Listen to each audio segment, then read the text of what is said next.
Hey all. So this is the video for the class I can't make on Friday, and hope you're all well.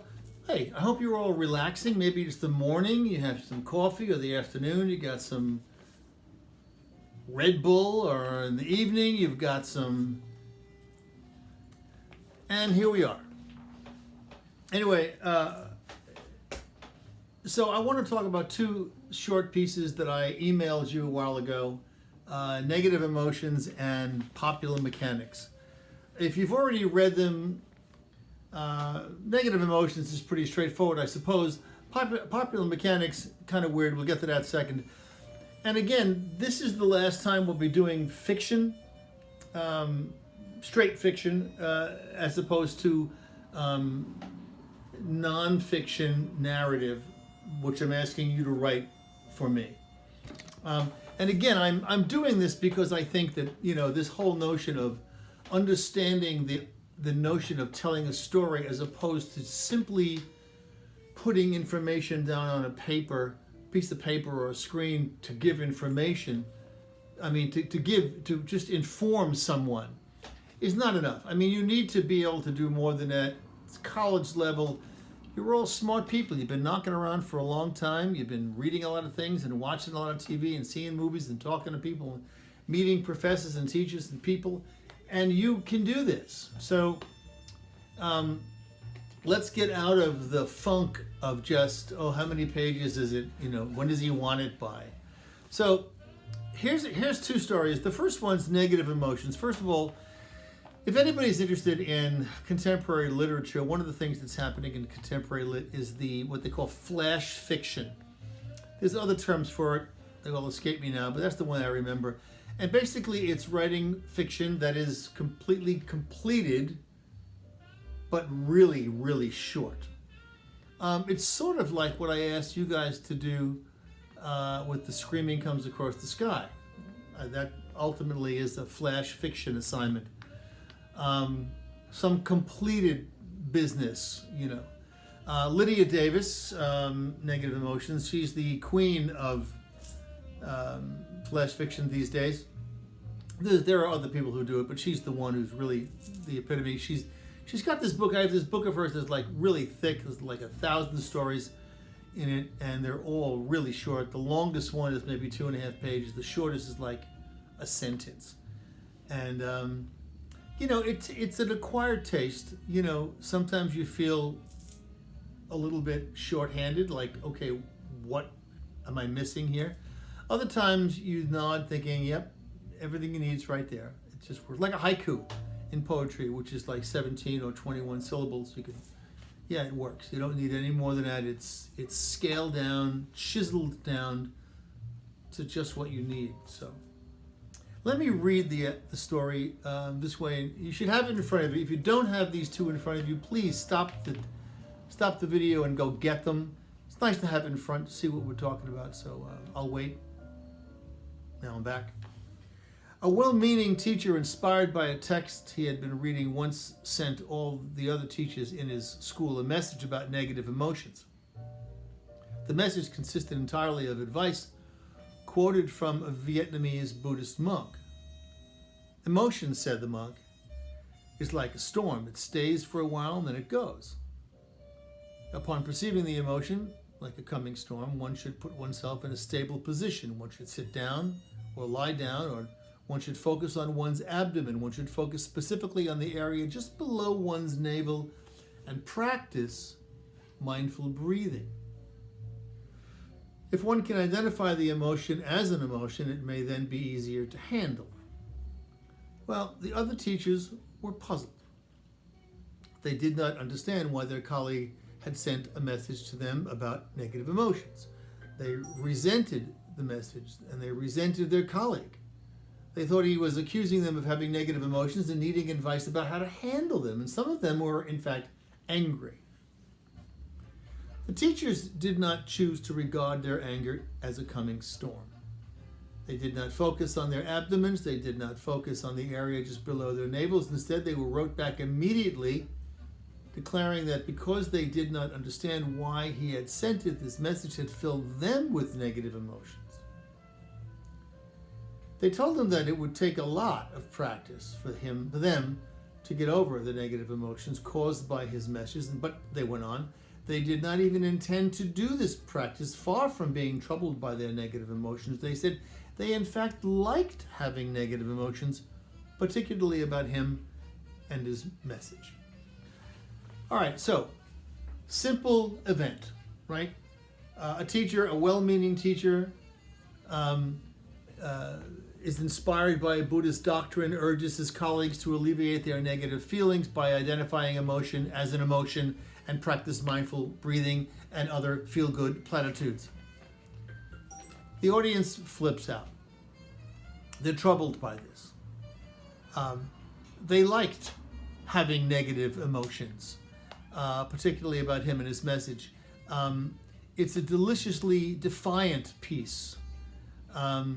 Powerful defense of anger and distaste. At a time like now when philosophers and these new age gurus and trendy TED talkers proselytize, insisting on emotional stability even in the most destabilizing circumstances, there's something to be said for a healthy dose of doom and gloom. Nothing grates like gratuitous cheerfulness. We and the narrator or the main character of this story learn a lesson about people, about the society that we live in, about the human condition, a phrase I may have mentioned, that we need the negative, because how else would we understand the positive? It's that very yin-yang. You need to have the negative to know the positive. You need to know down in order to know what up is, and it goes on from there. In practical terms, it's almost like saying, well, why would I tell someone to calm down? Why would I tell someone to stop crying when that's exactly what they should be doing? Even if we don't think the circumstances warrant it, this is what they feel warrants it. And so it's even silly, so almost like physiologically impossible. How do you say, hey, stop crying? Of course they can't stop crying. It's what they need to do. And we need to have those emotions in order to appreciate the positive ones. So, again, a little tiny story about a very small incident, but it sheds enormous light on the condition in which we live as human beings. I really don't know. You could do some research on this. I have no idea whether other species of creatures experience this kind of thing. Let me switch over to popular mechanics.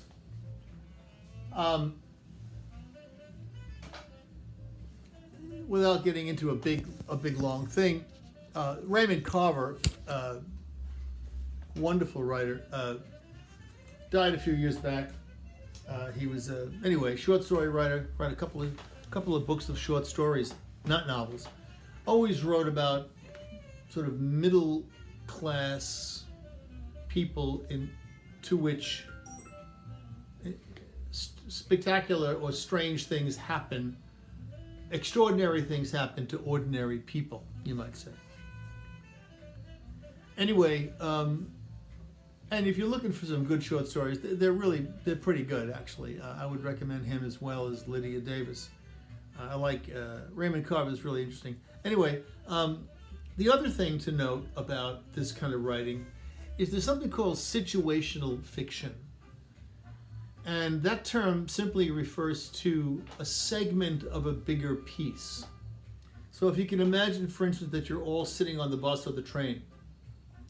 You got on, and the train is moving along, however many stops it's got, but you get on at stop number 13. And then you're going to be there until stop whatever. In the meantime, on the train or the bus, you are listening to somebody else's conversation. You're eavesdropping. You know you all do it. You're eavesdropping. And there's a story there. You pick up characters and this plot and this theme and this setting and there's all kinds of stuff and this dialogue and blah, blah, blah. Eventually, in that long ride or short ride on the train or the bus, one of you gets off. You or the people you're listening to. Somebody gets off and interrupts this longer story. So if the train ride is this big, where the hell's my screen? That big, you only get this much. Now, if it's good enough, then we're happy. We got enough to draw conclusions from. If it's not, it's not. Popular Mechanics is definitely that kind of story. It is it's a short piece. We don't know much about the characters, except that there's a problem.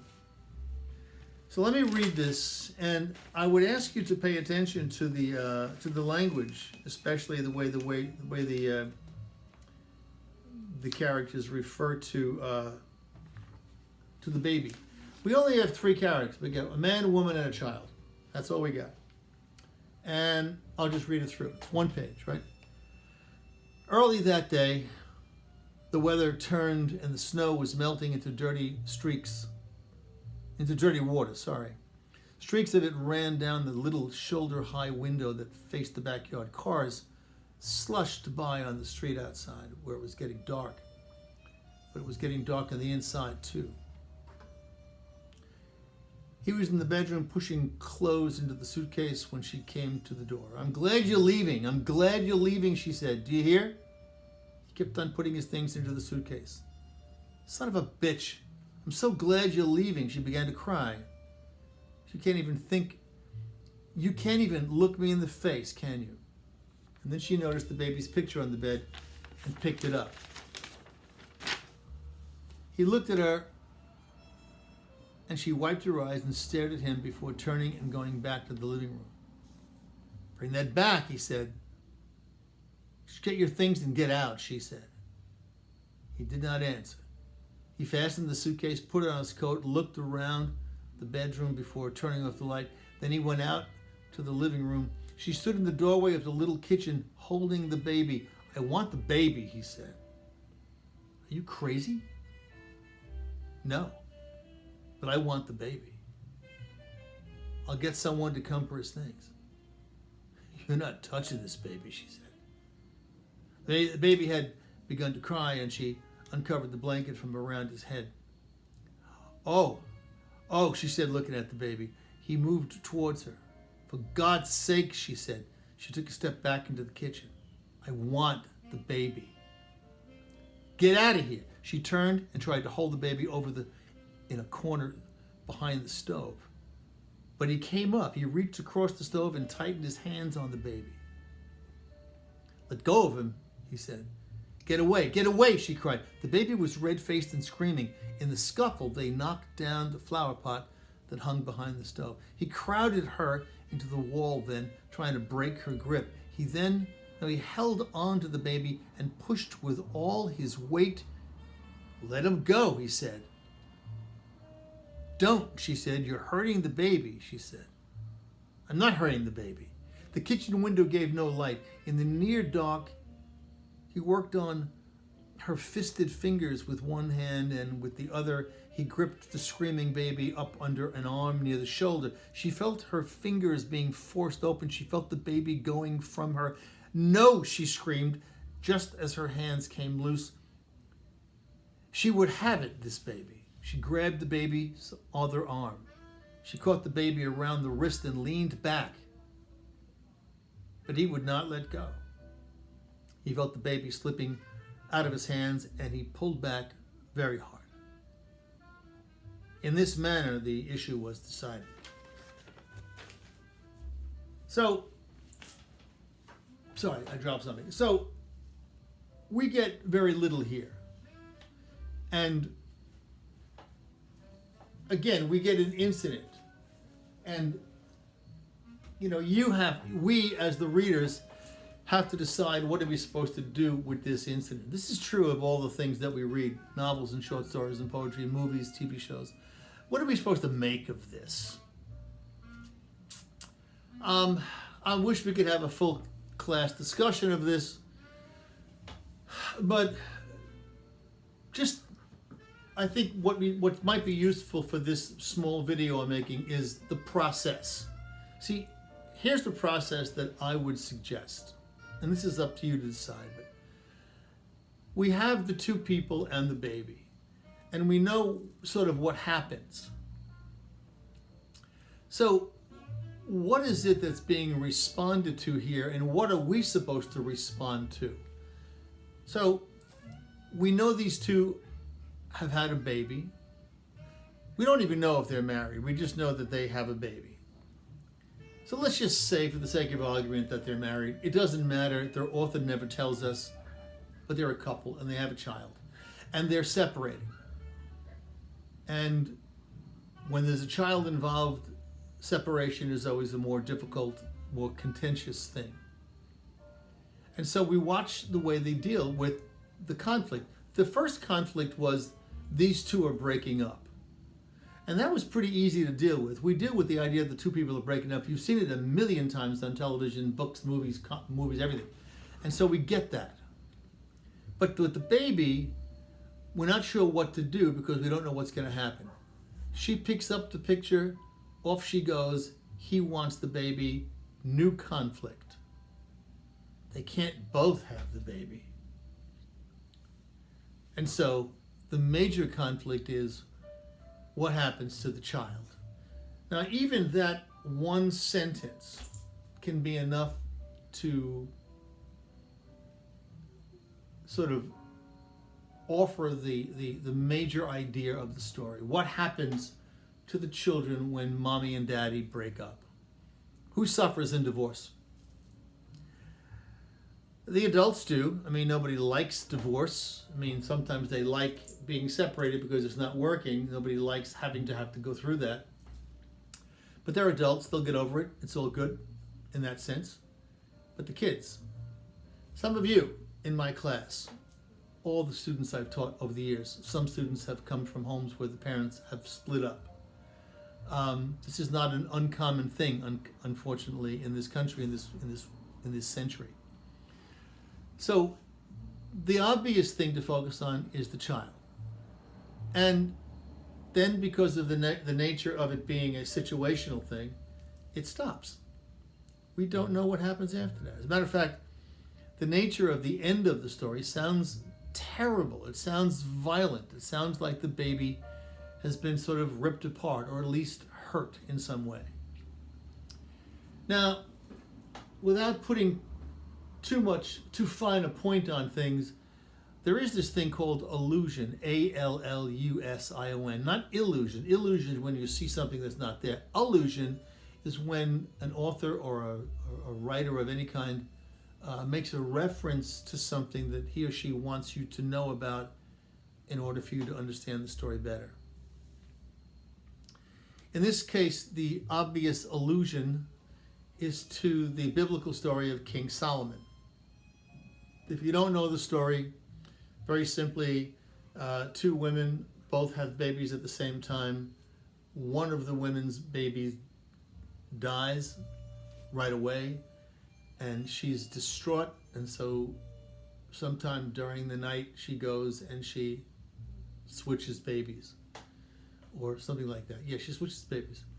And the next day, the woman whose baby did not pass away, complains, and they bring the issue to the very wise King Solomon. Anyway, King Solomon listens to both women. They both claim that the baby is theirs.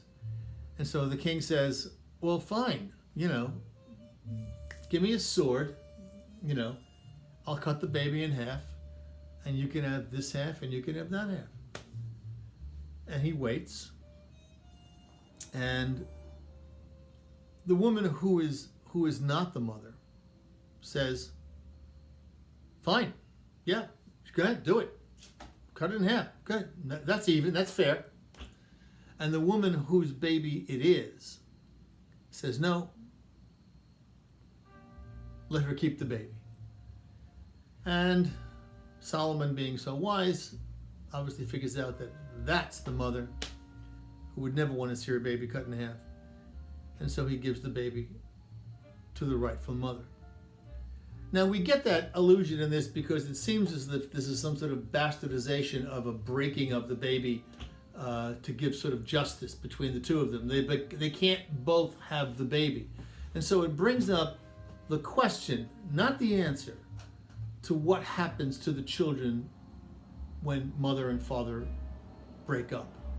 And we're left with that floating there, the way we would if we were eavesdropping on this conversation in the train.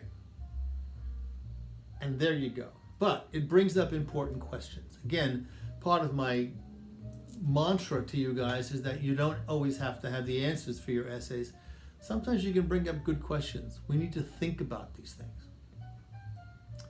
Both of these stories have moments. You know, a moment when a memo was sent and it didn't go well. A moment when they both decide that they both want the same thing and can't possibly have it. What happens? And we learn things from how people respond. So if you can write your essay and think about the incident, the event, the moment, and how people respond to it,